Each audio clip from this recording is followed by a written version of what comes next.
News में स्वागत है आप सभी दर्शकों का। मैं हूं आपके साथ सानिया। आइए देखते हैं आज की ताजा खबर। ನಂತರ ಕೂಡ ಬಸ್ ಬಿಡ್ತಿದ್ರಿ ಆದ್ರೆ ಅದೇಕೆ ಏನಂದ್ರೆ ನೀವು ಆದ್ಮೇಲೆ ನಂತರ ನಿಮ್ಮ ಇದ್ದಾಗಲೇ ಈಗ ನಗರದಲ್ಲಿ ಅನೇಕ ಬಸ್ಗಳು ಓಡ್ತಾ ಇಲ್ಲ ಅನ್ನೋದು ಆರೋಪ ಕೂಡ ಜನರು 25 ಕೊಡ್ತಾರೆ 27 2 ಸಿಲಿಂಗಿ ಕೊಡ್ತಾರೆ 25 ಹೈಯೆಸ್ಟ್ ನಮಗೆ ಕೊಡ್ತಾರೆ ಹೀಗಾಗಿ ನಗರದ ಏನು ಒಂದು ಇದು ಐತಲ್ಲ ಸಾರಿಗೆ ವ್ಯವಸ್ಥೆ ಸದೃಢಗೊಳಿಸಬೇಕಂತ ಸರ್ಕಾರ ಹಿಂದಿನ ಸರ್ಕಾರ ಕೊಟ್ಟಿದೆ ಈಗ ನಾವು ಆದ್ರೆ ಇದೇ ನಮ್ಮ ಕಲ್ಯಾಣ ಕರ್ನಾಟಕದಾಗ ಏನು ಸೇರಿದೆ ನಮ್ಮ ಬಿಜಾಪುರ ಜಿಲ್ಲೆ ಅದಕ್ಕೆ ಸಿಗೋ ಯಾವ ಸೌಲಭ್ಯ ಸಿಗ್ತಾ ಇಲ್ಲ. ಈಗ ಅದೇ ಮಂತ್ರಿಗಳಿಗೆ ನಾವು ವಿನಂತಿ ಮಾಡ್ಕೊಂಡಿವಿ, ನಮಗೇನು ಜನರಲ್ ಫಂಡ್ ಇರ್ತದೆ KKRDಗಳು ಕೊಡ್ಲಿಕ್ಕಿಲ್ಲ. ಜನರಲ್ ಫಂಡ್ನಾಗ ಹೆಚ್ಚಿನ ಶೇರ್ ನಮ್ಗೆ ಕೊಡ್ಬೇಕಂತ ನಾವು ವಿನಂತಿ ಮಾಡ್ತೀವಿ. ಈಗ KSRTC ನೌಕರಿಗೆ ಅನೇಕ ಬೇಡಿಕೆ ಇಟ್ಕೊಂಡು ಪ್ರತಿಭಟನೆ ಮಾಡ್ತಾನೆ ಇದ್ರು. ಅವ್ರು ಕೊಡ್ತೇವೆ ಅಂತೇಳಿ ಮೂರು ತುಪ್ಪ ಹಾಕ್ತಾನೆ ಇದ್ದಾರೆ. ಆದರೆ ಇದುವರೆಗೂ ಕೊಡ್ತಾನೂ ಇಲ್ಲ. ಅವರಿಗೆ ಪ್ರತಿಭಟನೆ ಮಾಡೋಕ್ಕೂ ಮುಂದಾದರೂ ಕೂಡ ಅದಕ್ಕೂ ಕೂಡ ಕಡಿವಾಣ ಹಾಕುವಂಥ ಕೆಲಸ ನಡೀತಾ ಇದೆ. ಈ ನಿಟ್ಟಿನಲ್ಲಿ KSRTC ನೌಕರರ ಪರದಾಟ ಇದುವರೆಗೂ ಕೂಡ ತಪ್ಪಿಲ್ಲ. ಆಮೇಲೆ ಅವ್ರು ಹೇಳದೇ ಈ ಬಾರಿ ಮುಷ್ಕರ ಮಾಡಬೇಕು, ಬಂದ್ ಮಾಡಬೇಕು ನಿಟ್ಟಿನಲ್ಲಿ ಕೂಡ ಚಿಂತನೆ ಕೂಡ ನಡೆಸಿದ್ದಾರೆ. ಈಗಾಗಲೇ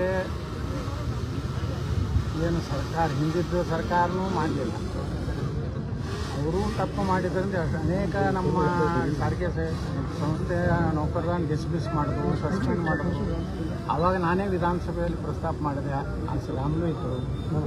ಅವಾಗ ಹೇಳಿದೆ ಇಲ್ಲ ನಾವು ಹಂತವ್ರು ತಗೋತೀವಿ ಯಾವುದೇ ಒಂದು ಇದರಿಂದ ಅವರು ಎಷ್ಟೋ ವರ್ಷಗಳ ಬೇಡಿಕೆ ಏನದ ಕನಿಷ್ಠ ಅದನ್ನು ಏನು ಅವರ ಇದನ್ನು ಕರೆದು ಮಾತಾಡಿ ಇಷ್ಟಾಗ್ತದೆ, ಈಗ ಇಷ್ಟು ಕೊಡ್ತೀವಿ, ಇನ್ನೊಂದು 3 ತಿಂಗಳು ಬಿಟ್ಟು ಕೊಡ್ತೀವಿ, ಸರ್ಕಾರ ದಿವಾಳಿ ಆಗಿದೆ ಅಂತ ಅದವ್ರು ಹೇಳಬೇಕು. ಯಾಕಂದ್ರೆ ಏನು ಬರೀ ಅಕ್ಕಿ ತಿಂದಿರ್ತಾರೆ, ಪುಕ್ಕಟ್ಟು ಅಡ್ಡಾಡ್ತಾರೆ. ಅದರಿಂದ ಉದ್ಧಾರ ರಾಜ್ಯ ಆಗೋದಿಲ್ಲ.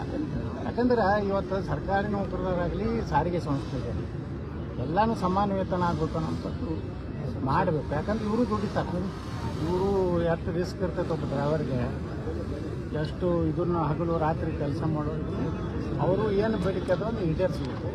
ಅದ್ರ ಜೊತೆಗೆ ಇವತ್ತೇನು ಇನ್ನೂ 2,88,000 ಸರ್ಕಾರಿ ಹುದ್ದೆಗಳು ಖಾಲಿ ಆಗುತ್ತೆ. ಆ ರೀತಿ ನಿರುದ್ಯೋಗ ಸಮಸ್ಯೆಯನ್ನು ಕಡಿಮೆ ಮಾಡೋದ್ರಿಂದ ಬಡತನ ಹೋಗ್ತದೆ. ಬರೀ 10 kg ಅಕ್ಕಿ ಕೊಡೋದ್ರಿಂದ ಬಡತನ ಹೋಗೋದಿಲ್ಲ.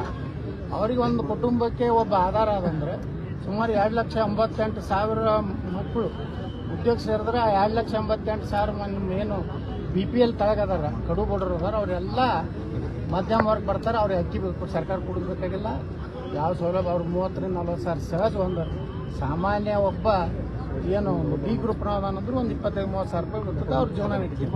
ಅದನ್ನು ಬಿಟ್ಟು ಬರೀ ಇದನ್ನೇ ಕೊಡೋದ್ರಿಂದ ಏನಿಲ್ಲ. ಸುಮಾರು 1 ಲಕ್ಷ ಕೋಟಿ ತನಕ ಈಗ ಹಾಕ, ಅದೇ 1 ಲಕ್ಷ ಕೋಟಿ ಪಗಾರ ಕೊಟ್ಟಿದ್ರೆ 2,80,000 ಜನ ದುಡಿಯೋ ಕೈಗೆ ಕೆಲಸ ಕೊಡಬೇಕಾಗಿದೆ. ಅದು ಸಾರಿಗೆ ಸಂಸ್ಥೆಯನ್ನು ಕೊಡಬೇಕು. ಸಾರಿಗೆ ಸಂಸ್ಥೆ ಏನು ಕರ್ಮಚಾರಿಗಳಾದ ಅವರ ಬೇಡಿಕೆಯನ್ನು ಸರ್ಕಾರ ತಕ್ಷಣ ಸ್ಪಂದನೆ ಮಾಡಬೇಕು. ಅವ್ರ ಮ್ಯಾಗ ದಬಾವ್ ಮಾಡಿ ನಿಮ್ಗೆ ಎಸ್ಮಾ ಜಾರಿ ಮಾಡ್ತೀವಿ, ನಿಮ್ಮನ್ನು ಡಿಸ್ಮಿಸ್ ಮಾಡ್ತೀವಿ. ನಮ್ಮ ಸರ್ಕಾರ ಇದ್ದಾಗ ಮಾಡೋದು, ಅವಾಗ ನಾನೇ ಪ್ರತಿಭಟನೆ ಮಾಡಿದ್ವಿ. ನಾನು ಸ್ವಲ್ಪ ಇಲ್ಲಾಂದ್ರೆ ಅವ್ರನ್ನೆಲ್ಲ ಮನೆ ಅವರೆಲ್ಲ ಕುಟುಂಬಗಳು ರಸ್ತೆಗೆ ಬರ್ತಿದ್ದು, ಕಣ್ಣೀರು ಆಗ್ತಿದ್ರು ಹೆಣ್ಮಕ್ಳು. ಅದಕ್ಕೆ ಆ ರೀತಿ ಏನೋ ನಿಮ್ಮ ಕೈಗೆ ಒಂದು ಬಲ ಇದೆ, ಅದೊಂದೇನು ಒಂದು ಎಸ್ಮಾ ಅನ್ನೋವಂಥದ್ದು ಒಂದು ಏನು ಅದಲ್ಲ. ಯಾವಾಗ ಉಪಯೋಗ ಮಾಡಬೇಕು, ದೇಶದ ಎಮರ್ಜೆನ್ಸಿ ಇದ್ದಾಗ, ದೇಶ ಏನು ಹೊರಗಿನದಿಂದ ಯುದ್ಧ ನಡೆದಾಗ ಎಂಥ ಸಂದರ್ಭದಾಗ ಅಷ್ಟೇ ಇದು ನೀವು ಎಲ್ಲದಕ್ಕೂ ಹಂಚಿಸೋದು ನೌಕರದಾರನ್ನ ಸರಿಯಲ್ಲ. ಇದು ಸುಧಾರಣೆ ಮಾಡಬೇಕು ಅಂತೇಳಿ ಈಗ ನಾವು ಮಾನ್ಯ ಸಾರಿಗೆ ಸಚಿವರು ವಿನಂತಿ ಮಾಡ್ಕೊಂಡಿವಿ.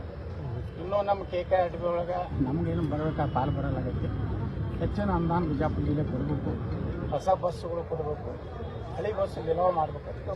ಈಗ ರಾಮಲಿಂಗಾರೆಡ್ಡಿ ಅವರು ಹೇಳಿದ್ರು ದ್ವೇಷ ಭಾಷಣ ಏನದ ಯತ್ನಾಳವರಲ್ಲ, ಅವ್ರಕ್ಕಿಂತ ಜಾಸ್ತಿ BJPಯವರು ಸೇರಿದಂತೆ ಬೇರೆದವ್ರು ಏನಿದ್ದಾರೆ BJPಲಿರುವಂಥ ಮೋದಿ ಅವರು ಹೆಚ್ಚಿನ ಒಂದು ದ್ವೇಷ ಭಾಷಣ ಮಾಡ್ತಾರೆ. ಅದಕ್ಕೆ ಈ ರೀತಿ ಒಂದು ಭಾಷಣ ಅಷ್ಟು ದ್ವೇಷ ಇಲ್ಲ ಇಲ್ಲ ಅಂತೇಳಿ ಇಲ್ಲ ಅಂದ್ರೆ ನಾ ಅವ್ರಿಗೆ ಅಭಿನಂದಿಸ್ತೀನಿ. ಯಾಕಂದ್ರೆ ಒಬ್ಬರೇ ಕಾಂಗ್ರೆಸ್ ತಿಳ್ಕೊಂಡ, ನಮ್ಮ ಜಿಲ್ಲಾ ಉಸ್ತುವಾರಿಗಳಿಗಿಂತ ಹೆಚ್ಚು ತಿಳ್ಕೊಂಡಾರ ಅವ್ರಿಗೆ ಅಭಿನಂದನೆ. ನಮ್ಮ ಜಿಲ್ಲಾ ಉಸ್ತುವಾರಿಗೆ ಬಹಳ ತ್ರಾಸ ಆಗ್ತೈತೆ. ಅಂದರೆ ರಾಮಲಿಂಗಾರೆಡ್ಡಿ ಅವರು ಒಬ್ಬ ಅನುಭವಿ, ಒಬ್ಬ ಒಳ್ಳೆ ರಾಜಕಾರಣಿ. ಆ ಪಕ್ಷ ಪಂಗಡ ಬೇರೆ, ಅವ್ರು ಅತ್ಯಂತ ಒಬ್ಬ ಹೃದಯವಂತ ರಾಜಕಾರಣಿ. ಡೀಸೆಂಟ್ ಆಗಿ ಅವರು ಅಲ್ಲಿ ನಾವು ನೋಡ್ತೀನಿ ವಿಧಾನಸಭೆಯಲ್ಲಿ ಸಾಕಷ್ಟು ಸಲ ನಮಗವ್ರಿಗೆ ದರ್ಶನ ಆಗ್ತದೆ. ಅದಕ್ಕೆ ಅವರು ಒಬ್ಬ ಪಕ್ಷಾತೀತವಾಗಿ ಕೆಲಸ ಮಾಡಬೇಕು, ಒಬ್ಬ ಸಚಿವರಾಗಿ ಹೆಂಗಿರ್ಬೇಕು ಅನ್ನೋಂಥ ಇದು ಅದ. ಅದಕ್ಕೆ ಹೇಳಿದ್ದಕ್ಕೆ ದೇಶ ಭಾಷಣೆ ಅನ್ನುವಂಥದ್ದು ಎಲ್ಲಿಂದ ಪ್ರಾರಂಭ ಆಗ್ತೈತೆ ಅಲ್ಲಿಂದ ಅವರು ಒದ್ದು ಹೊರಗೆ ಹಾಕ್ಬೇಕು. ಒಳಗೆ ಯಾರನ್ನ ಪಾಕಿಸ್ತಾನ ಪರವಾಗಿ ಮಾತಾಡೋಣ ಅವ್ರ ದೇಶ ಅಲ್ಲಿ ಅವತ್ತು ಪಾಕಿಸ್ತಾನ ಚಲೋ ಅಂದ್ಮ್ಯಾಗ ನಾವು ಬೇಯಬೇಕಲ್ಲ ಮಕ್ಕಳಿಗೆ. ಭಾಷಣ ಎಲ್ಲಿ ಚಲೋ ಆಗ್ತದ? ನಮ್ಮ ದೇಶದ ಅನ್ನತ್ತಿಂದು ಪಾಕಿಸ್ತಾನ ಪರವಾಗಿ ಮಾತಾಡೋದಲ್ಲ. ಭಯೋತ್ಪಾದಕರು ಯಾರು? ಹಿಂದೂಗಳ ಅವರೇ ಮಾಡೋರೆ, ಅವರೇ ಬೆಂಕಿ ಹಚ್ಚೋರು ಅವರೇ, ಬಾಂಬ್ ಹಾಕೋರು ಅವರೇ. ಅದಕ್ಕೆ ನಾವು ಬೈಬೇಕಾಗ್ತದೆ. ರಾಜ್ಯಸಭಾ ಚುನಾವಣೆ ವಿಧಾನಸಭೆ ಒಳಗೆ ಪಾಕಿಸ್ತಾನ ಜಿಂದಾಬಾದ್ ಅಂದರು. ಮತ್ತು ತಾಯಿಗಂಡು ನನ್ನ ಮಕ್ಕಳ ಹತ್ರ ಹೇಳಬೇಕಾಗ್ತದೆ, ಇದು ದೇಶ ಆಗೋದಿಲ್ಲ, ಇದು ದೇಶ ಪ್ರೀತಿ ಆಗ್ತದೆ. ಕೆಲವೊಂದು ಹಲ್ಕಟ್ ಶಬ್ದ ಇರ್ಬೋದು, ಅದ್ರ ಒಂದೊಂದು ದೇಶ ಪ್ರೇಮ ಅದರಲ್ಲಿ ಬಂದ್ಬಿಡ್ತದೆ. ಅಲ್ಲ ಅಂದ್ರೆ ಈಗ ಚೇಂಜಸ್ ಏನು ಮಾಡಬೇಕಾಗಿದೆ? ಚೇಂಜಸ್ ಮಾಡೋದು ಸರಿಯಾಗಿ ಸ್ಪಷ್ಟತೆ ಇಲ್ಲ, ಸಂವಿಧಾನಾತ್ಮಕವಾಗಿ ನಿಲ್ಲುವುದಿಲ್ಲ. ನಾವು ಅದನ್ನು ಚಾಲೆಂಜ್ ಮಾಡ್ತೀವಿ. ರಾಜ್ಯಪಾಲರಿಗೂ ನಾವು ಮನೆ ಕೊಡ್ತೀವಿ. ಈಗಾಗಲೇ ನಮ್ಮ ಮೇನ್ ಏನು ಸಂವಿಧಾನದಲ್ಲೇ ಅವಕಾಶ ಇದೆ. 19A ಸ್ಪಷ್ಟವಾಗಿ ಅವ್ಯವಸ್ಥೆ ಸ್ವಾತಂತ್ರ್ಯ, ವಾಕ್ ಸ್ವಾತಂತ್ರ್ಯ ಕಸ್ಕೋಲಿಕ್ಕೆ ಯಾರಿಗೂ ಅಧಿಕಾರ ಇಲ್ಲ. ಅದನ್ನು ನಾವು ಚಾಲೆಂಜ್ ಮಾಡ್ತೀವಿ. ನಾವು ಇದನ್ನು ಸುಪ್ರೀಂ ಕೋರ್ಟ್ ಹೊರಗೂ ನಾವು ಇದನ್ನು ಇವರು ಗವರ್ನರ್ ಸರಿಯಾಗಿ ಬರ್ಬೇಕಲ್ಲ. ಮೊದಲು ಗವರ್ನರ್ ಇವರು ಸ್ಪಷ್ಟೀಕರಣ ಕೇಳ್ತಾರೆ.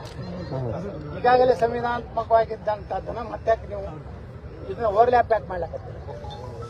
ಇವ್ರು ಏನು ಹೇಳ್ತಾರ, ನಾ ಸಂವಿಧಾನ BJP ಅವರು ಸಂವಿಧಾನ ತಿದ್ದುಪಡಿ ಇವ್ರು ಮಾಡ್ಲಾಕತ್ತಾರ, ನಾವಲ್ಲ. ತಿದ್ದುಪಡಿ ಸಂವಿಧಾನಕ್ಕೆ ಅಪಮಾನ ಮಾಡೋದಂಗ.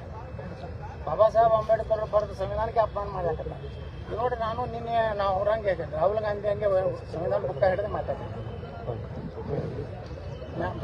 ಮೇಲೆ ರಾಹುಲ್ ಗಾಂಧಿ ಒಳಗೇನು ಬರ್ದಾರೋ ಗೊತ್ತಿಲ್ಲ. ಅವ್ನು ಎರೆ ಬಿಟ್ಟು ಬರೋದಿಲ್ಲ.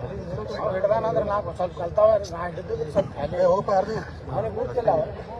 ಅವ್ರು ಹೇಳಿದ್ರ ಸಿದ್ದರಾಮಯ್ಯವರು ಇದ್ರೊಳಗೆ ಏನಿದೆ ಗೊತ್ತೇನೆ ಆತ.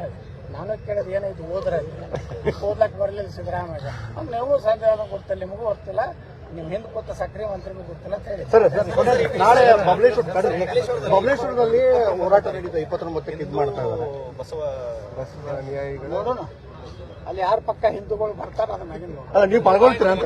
ನೀವು ಪಾಲ್ಗೊಳ್ತೀರಾ? ಯಾರ ನಿಜವಾದ ಕಟ್ಟರ್ ಹಿಂದೂಗಳು ಅಲ್ಲಿ ಪಾಲ್ಗೊಂಡ್ರೆ ಹೋಗ್ತೀನಿ. ಸುಮ್ಮನೆ ನಕಲಿ ಹಿಂದೂಗಳು ಹೋದ್ರೆ ಅಲ್ಲೇ ಹೋಗ್ತಾರೆ.